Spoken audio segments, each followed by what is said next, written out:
অবশ্য সবাই কেমন আছেন? আলহামদুলিল্লাহ আমি অনেক ভালো আছি। তো আজকে তো পহেলা বৈশাখ, আজকে তো সবার ঘরে ঘরে পান্তা ভাত, ইলিশ মাছ এগুলাই চলতেছে। বাট আমি ইলিশ মাছ খেতে পারি না, এই কারণে আমার বাসায় ইলিশ মাছ আনা হয় নাই। তবে আমি অন্য পদ্ধতিতে অন্য কিছু রান্না করব। তো এখানে আমি সবজি রান্না করতেছি পাঁচফোড়ন দিয়ে, আর এখানে আলু সিদ্ধ করে রাখছি, আলু ভর্তা করব, পান্তা ভাত করব, লইটা শুটকি ভিজে দিচ্ছি, লইটা শুটকি ভর্তা করব, আর এদিকে চিংড়ি পোলাও করব। তো মোটামুটি আমার বাসায় আজকে পয়লা বৈশাখ উপলক্ষে এইগুলোই চলবে। তো আমার সাথেই থাকুন, আমি একটা রেসিপি আপনাদের সাথে শেয়ার করব। আমি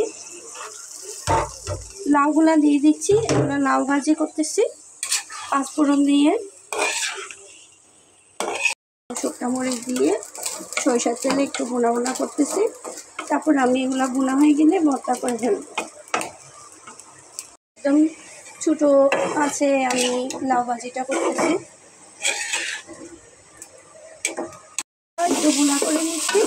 তারপর আমি সব মশলাগুলো দিচ্ছি একে একে।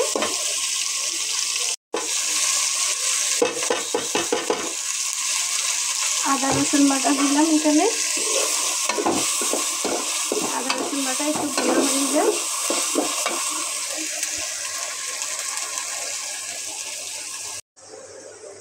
আমি হাফ চামচ লাল মরিচের গুঁড়া দিচ্ছি,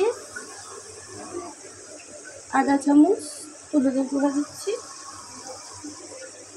আর 1.5 চামচ আমি লবণ দিচ্ছি, হাফ চামচ ধনিয়ার গুঁড়া দিচ্ছি।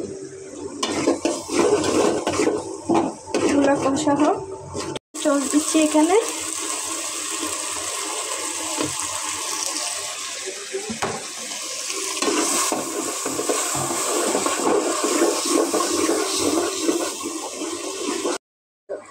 এগুলো মশলাপাতি দিয়ে একটু কষাই নিই, তারপর আমি পানিটা দিয়ে দিচ্ছি।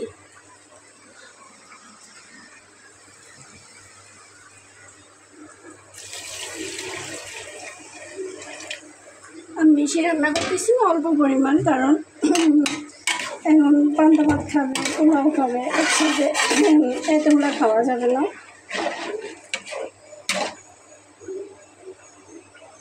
এগুলো হয়ে গেছে, চিংড়ি পোলাওটা হয়ে গেছে। আমি একটু বেরেস্তাটা দিয়ে দিই। তো পয়লা বৈশাখে আজকে কারা এরকম আয়োজন করতেছেন বাসার মধ্যে? অনেক গরম পড়তেছে, বাইরে বের না হওয়াই ভালো। বাচ্চাদের এখন অনেক খারাপ লাগবে, বড়দেরও খারাপ লাগবে। পান্তা ভাত রেডি, আলু ভর্তা দিয়ে। আজকে নববর্ষের খাবার। ভিডিওটা আমার কেমন লাগলো, আমার ব্লগটা সবাই একটু আমাকে জানাবেন।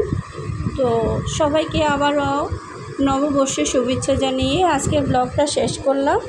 আমার ইউটিউবে যারা সাবস্ক্রাইব করেন তারা আমার ভিডিও দেখে সাবস্ক্রাইব করে ফেলবেন, আর আমার ফেসবুকের ফলোয়ারদেরকেও নববর্ষের শুভেচ্ছা, আমার ইউটিউবের সাবস্ক্রাইবদেরকেও নববর্ষের শুভেচ্ছা। সবাইকে শুভেচ্ছা জানিয়ে আজকে ব্লগটা শেষ করলাম। আল্লাহ হাফেজ।